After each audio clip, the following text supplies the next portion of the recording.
آج ہماری قوم اگر اخبار دیکھتی بھی ہے، یوٹیوب پر جا کر کے وزٹ بھی کرتی ہے، یا الیکٹرانک میڈیا پر خبریں وغیرہ بھی دیکھتی ہے، تو بس جو کچھ دکھایا جاتا ہے وہ دیکھ لیتے ہیں اور حقیقت سے واقفیت نہیں۔ کیا آپ کو معلوم ہے کہ بغیر محرم کے حج کے لیے جانا صرف خالص عورت کو اس کی شریعت نے اجازت دی ہے؟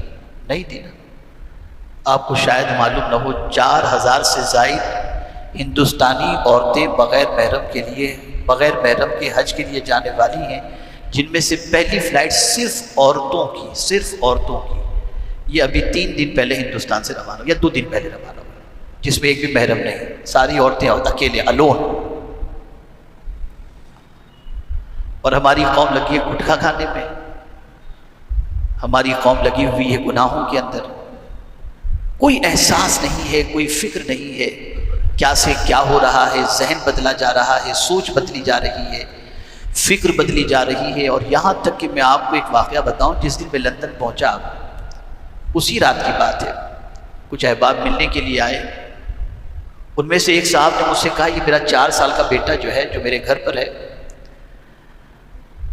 اس کو میں نے، جو وہاں ایک بہت خطرناک برائی چل رہی ہے، مرد سے شادی کر رہے ہیں، عورتیں عورتوں سے شادی کر رہی ہیں، اور جنس تبدیل کی جا رہی ہے، لڑکا لڑکی بن رہا ہے، لڑکی لڑکا بن رہا ہے، یہ ساری چیزیں وہاں پر ہو رہی ہیں، بڑی عجیب سچویشن ہے وہاں کی، اور یہ ساری تعلیمات کہیں اور نہیں، اسکول میں دی جا رہی ہے۔ آپ تعلیم سے اپنے بچوں کو روک نہیں سکتے، اور اگر تعلیم کے لیے بھیجتے ہیں تو تعلیم کے ساتھ یہ ساری چیزیں ہو رہی ہیں۔ تو اس باپ نے مجھ سے کہا میرا 4 سال کا بیٹا ہے، کچھ اچھی حرکت نہیں کر رہا تھا، تو میں نے 4 سال کے بیٹے سے کہا بیٹا یہ اچھی چیز نہیں ہے، کہا میرا جسم ہے، میں جو چاہوں گا، میرا جسم ہے، میں جو چاہوں گا۔ آپ کا جسم ہے، آپ دینی محفل میں جانے کے لیے تیار ہوتے، میں نے کبھی کچھ کہا؟ یہ حالات بن رہے ہیں۔ آج اگر ہم نے اسلام نہیں سمجھا اور اسلام کو پکڑ کے نہیں رکھا تو آنے والی نسلوں کا اسلام پر قائم رہنا بہت مشکل ہے۔ یہ میں آپ کو میرے تجربے کی روشنی میں بتا رہا ہوں، اور دنیا کے حالات کو دیکھنے کے بعد میں آپ کے سامنے یہ بات رکھ رہا ہوں۔ پڑھاؤ اپنے بچوں کو اسلام، سکھاؤ اپنے بچوں کو اسلام۔ لوگ کنفیوز ہو رہے ہیں اسلام کے سلسلے میں۔ ہماری قوم کی پوزیشن ایسی ہے کہ آپ وضو کے فرائض پوچھیں تو نہیں معلوم۔ ہماری قوم کی پوزیشن ایسی ہے کہ انہیں قرآن پڑھنا صحیح طور پر نہیں آتا، اور اسلام کو تو کچھ معاذ اللہ سمجھتے ہی نہیں ہیں، جیسے کوئی ضروری چیز ہے ہی نہیں۔ اللہ عز و جل نے واضح لفظوں میں قرآن شریف میں ارشاد فرمایا، یا ایھا الذین آمنوا اتقوا اللہ حق تقاتہ ولا تموتن الا وانتم مسلمون۔ مرتے دم تک دامن اسلام کو مضبوطی سے تھامے رکھنا، لیکن ہمیں کوئی پرواہ نہیں، کوئی فکر نہیں۔ میں نے وہاں پر دیکھا ڈرگز کے سلسلے کے اندر، اللہ اکبر، صرف یہی نہیں کہ ہندوستان یا دوسرے ممالک کے اندر یا دوسرے محلوں کے اندر ہندوستان کے ڈرگز کا کام کاج چلتا ہو، بلکہ وہاں پر بھی 12 سال 14 سال 18 سال کے نوجوان ڈرگز کے عادی بنتے جا رہے ہیں، اور ڈرگز کی سپلائی کرنے والے بنتے جا رہے ہیں۔ ایک 18 سال کے بچے کی موت، 19 سال کے بچے کی موت اسی ڈرگز کی وجہ سے ہوئی۔ بہت برا ماحول ہے، اور میں یہ سمجھتا ہوں ذرہ برابر بھی اسلام کی اور پیغمبر اسلام صلی اللہ علیہ وسلم کی محبت اگر دل میں ہے، اور اللہ کا ڈر اور آخرت کا خوف دل میں ہے، تو کوئی بھی مسلمان اسلام کے سلسلے میں غفلت کا شکار نہ ہو، اسلام سیکھے، اسلام پر ثابت قدم رہے، اور اسلام کو دوسروں تک پہنچانے کی کوشش کرے۔ جمعہ کا یہ مختصر سا وقت بہت زیادہ درد دل پیش کرنے کی اجازت نہیں دیتا، اور حالات کی عکاسی کرنے کی اجازت نہیں دیتا۔ بس مختصراً یہ کہوں گا، خود بھی اسلام پر جمے رہو، اور اپنی نسلوں کو بھی اسلام پر قائم رکھنے کی کوشش کرو۔ اب آئیے جس آیت کریمہ کی تلاوت کا میں نے شرف حاصل کیا، کچھ باتیں اس کے حوالے سے عرض کر دوں، چونکہ آپ جانتے ہیں کہ ماہ ذی الحجہ کی آمد ہے، اور پوری دنیا میں اس ماہ مبارک کے اندر لوگ قربانی کے فریضے کو انجام دیتے ہیں۔ خوش نصیب ہیں وہ لوگ جو حرمین طیبین کی حاضری کے لیے روانہ ہو چکے ہیں، اور کچھ خوش نصیب باقی ہیں جو انشاءاللہ العظیم عنقریب روانہ ہوں گے۔ جیسا کہ آپ جانتے ہیں، یہاں میری غیر حاضری میں جمعہ میں جو خطاب فرماتے تھے الحاج صادق رضوی صاحب، وہ بھی انشاءاللہ العظیم 19 تاریخ کو حج کے لیے روانہ ہو رہے ہیں۔ تو قربانی کا فریضہ انجام دیتے ہیں۔ یہ قربانی کب سے شروع ہوئی تو اس کو تھوڑا سا سمجھ لیں۔ قرآن کہتے ہیں وَلِكُلِّ أُمَّةٍ جَعَلْنَا مَنْسَكًا لِيَذْكُرَ اسْمَ اللَّهِ عَلَيْهِ مَا رَزَقَهُم مِّن بَهِيمَةِ الْأَنْعَامِ۔ ہر امت کے لیے اللہ عز و جل نے قربانی رکھی۔ یہ قربانی کا سلسلہ حضرت آدم علیہ الصلاۃ والتسلیم کی اولاد سے چلا رہا ہے۔ ہر امت میں قربانی رہی، لیکن قربانی کا تصور، قربانی کا طریقہ، قربانی کا معاملہ جدا جدا رہا۔ اس دور میں جو قربانی کی سسٹم تھی وہ جدا تھی، اور اس کے بعد حضرت ابراہیم علیہ الصلاۃ والتسلیم اور اس کے بعد پیغمبر رحمت صلی اللہ تعالی علیہ وسلم کہ دور پاک کی قربانی کا سلسلہ جو ہے وہ آپ کی نگاہوں کے سامنے ہے۔ حضرت آدم علیہ الصلاۃ والتسلیم کے 2 بیٹے تھے، حابل اور قابل۔ دونوں میں جھگڑا ہوا، ایک عورت کو لے کر القیمہ کی وجہ سے۔ قابل نے کہا اس پر میرا حق ہے، میرے لیے یہ حلال ہے۔ حابل نے کہا میرے لیے۔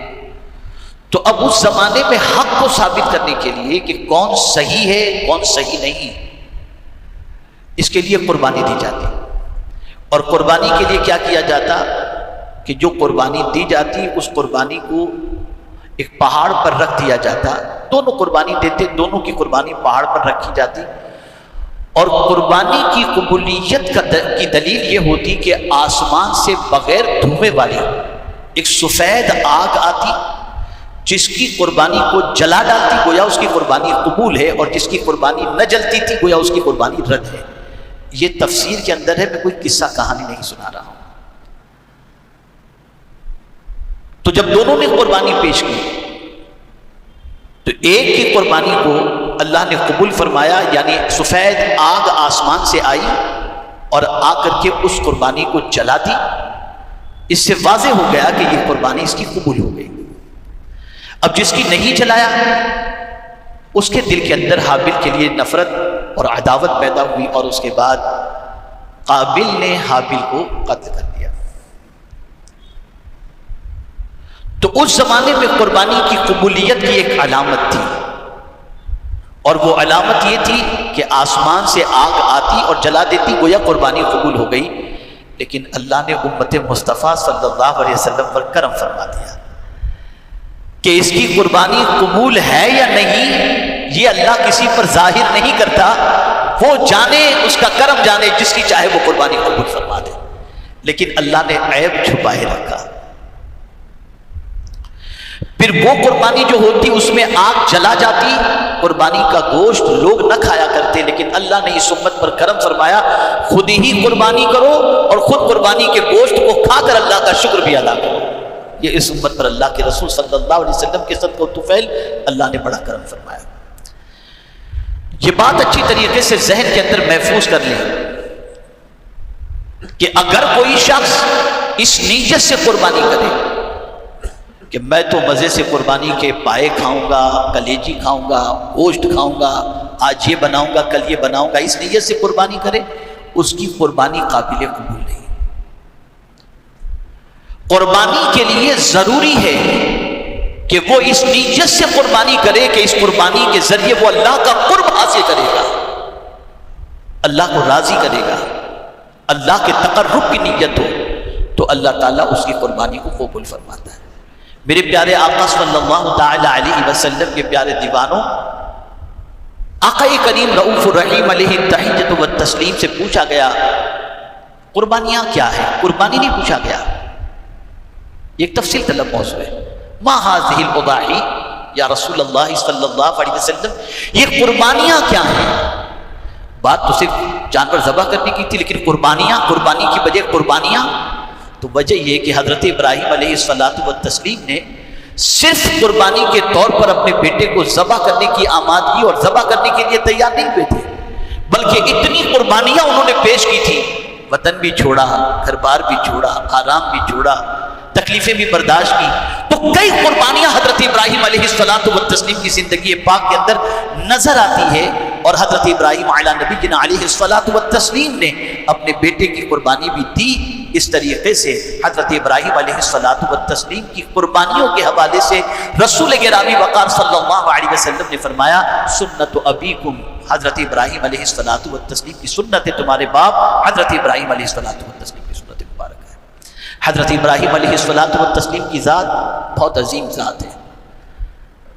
قرآن مقدس میں جن کے اسوہ حسنہ کے حوالے سے فرمایا گیا، جن کے اسوہ کا ذکر کیا گیا، اس میں حضرت ابراہیم علیہ الصلوۃ والتسلیم کے اسوہ کا بھی ذکر کیا گیا ہے. حضرت ابراہیم علی نبینا علیہ الصلوۃ والتسلیم کی ذات بابرکت وہ عظیم ذات ہے کہ معمار کعبہ حضرت ابراہیم علیہ الصلوۃ والتسلیم، حج کے لیے بلانے والے حضرت ابراہیم علیہ الصلوۃ والتسلیم، آگ میں اللہ کی رضا کے لیے اپنی جان قربان کرنے کا جذبہ رکھنے والے حضرت ابراہیم علیہ الصلوۃ والتسلیم. تو حضرت ابراہیم علی نبینا علیہ الصلوۃ والتسلیم کی ذات بہت عظیم ذات ہے، اور رسول اعظم صلی اللہ تعالی علیہ وسلم حضرت ابراہیم علیہ الصلوۃ والتسلیم سے متعلق فرماتے ہیں کہ میں تو دعائے خلیل ہوں، حضرت ابراہیم کی دعا کی شکل میں اس دنیا میں حاضر ہوا ہوں. یہ رسول اعظم صلی اللہ علیہ وسلم. تو دو چیزیں سمجھنی ہیں. قربانی کا سلسلہ اول روز سے جاری ہے. قربانی کا مقصد اللہ کا قرب حاصل کرنے کی نیت ہو، پھر اس کے بعد آپ نے قربانی کی، اس کا گوشت آپ کھا سکتے ہیں، کوئی مشکل بات نہیں ہے، لیکن نیت گوشت کھانے کی نہ ہو، نیت اللہ کا قرب حاصل کرنے کی ہو، اللہ کے تقرب کی نیت ہو. اس نیت سے قربانی کریں گے، اللہ عز و جل اس قربانی کو اپنی بارگاہ میں شرف قبولیت سے نوازے گا. اللہ رب العزت جل جلالہ آقا کریم رؤوف الرحیم علیہ التحیۃ والتسلیم کے صدق و طفیل ہم سب کو صحیح معنوں میں قربانی کرنے کی توفیق نصیب فرمائے.